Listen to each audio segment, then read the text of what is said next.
في قلب مدينة أكادير الساحلية، حيث تلتقي جبال الأطلس المتوسطية مع المحيط الأطلسي، ينبض مشروع رياضي شهدته المملكة المغربية برؤية طموحة نحو المستقبل. إنه استاد أدرار، ذلك الصرح الذي ارتفع كرمز للرياضة والبنى التحتية في وسط المغرب. واليوم نطير فوقه بطائرتنا الدرون بعد يوم أو يومين من مطر نادر، لنكشف كيف أن الطبيعة والإنسان يعملان جنبا إلى جنب في إعادة تشكيل محيطه. الأشجار المزروعة التي تجاوزت 1000، والأرض التي امتصت ماء السماء، والمقاعد التي تنتظر الجماهير في وقت تحول فيه المحيط الخارجي إلى حديقة خضراء نابضة بالحياة.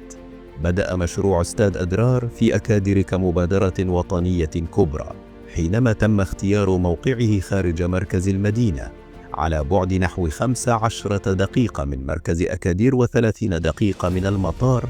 تم افتتاحه رسميا في 11 أكتوبر عام 2013 بسعة تبلغ نحو 45480 مقعدا. ومع اقتراب استضافة المملكة لبطولة كأس إفريقيا للأمم عام 2025، بدأت المرحلة الحالية من التحديث تشمل ليس فقط المدرج الداخلي، بل محيط الملعب بالكامل، مواقف السيارات، البنى التحتية، الإضاءة، المسارات الخضراء، وزراعة أكثر من 1000 شجرة على المنحدرات والطرق المؤدية إلى الملعب. في يومنا هذا، بعد هطول المطر لمدة يوم أو يومين، تظهر الأرض حول الملعب وقد امتصت الماء، والأنظار تتجه إلى الأشجار التي تم غرسها حديثا، نوافذ خضراء بين العشب والمقاعد، العدسة الجوية تكشف أفقا جديدا، المدرجات تطل على حديقة مفتوحة ساحلية، والزخارف المعمارية على واجهة الملعب تعكس شلالات ضوء وآثار المطر.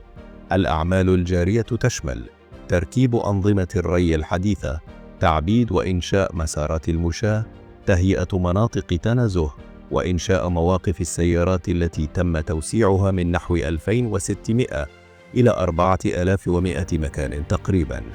وما بعد المطر يشكل مشهدا تفاعليا، قطرات الشجر ترشد الأرض، التضاريس اللماعة البيضاء للحواف والمحاذاة تبرز في الصور الجوية، والمقاعد الفارغة تترقب لحظة الجماهير التي ستحتشد هنا. وبينما تغطي الأشجار الجديدة تلال المحيط، تبدل المشهد من فضاء ملاعب إلى حديقة ملعب، تزيده الطبيعة بعدا إنسانيا أكثر من مجرد ميدان رياضي. هذا ما يتنفسه المشاهد من الأعلى، ليس ملعبا فقط، بل فضاء للرياضة، للراحة، للمدينة وللبيئة. وعندما تخفت ألوان السماء وتختلط الزرقاء بخيوط الشمس المتسللة، وتضاء المدرجات بوميض أخضر من الأشجار المحيطة، ندرك أن استاد أدرار اليوم ليس مجرد مكان للاعبين والمشجعين، بل نبض جديد لمدينة تتحول وتتجدد، من المطر الذي نزل إلى الشجرة التي نزعت في التربة، إلى الدرون التي حلقت فوق كل ذلك. نرى كيف أن التحول يبدأ من الأرض ويكتمل في السماء. قبل أن تغادروا هذا الفيديو، أود أن أشارككم معلومة مهمة. أكثر من 80% من المشاهدين الذين يشاهدون مقاطع القناة ليسوا مشتركين بعد.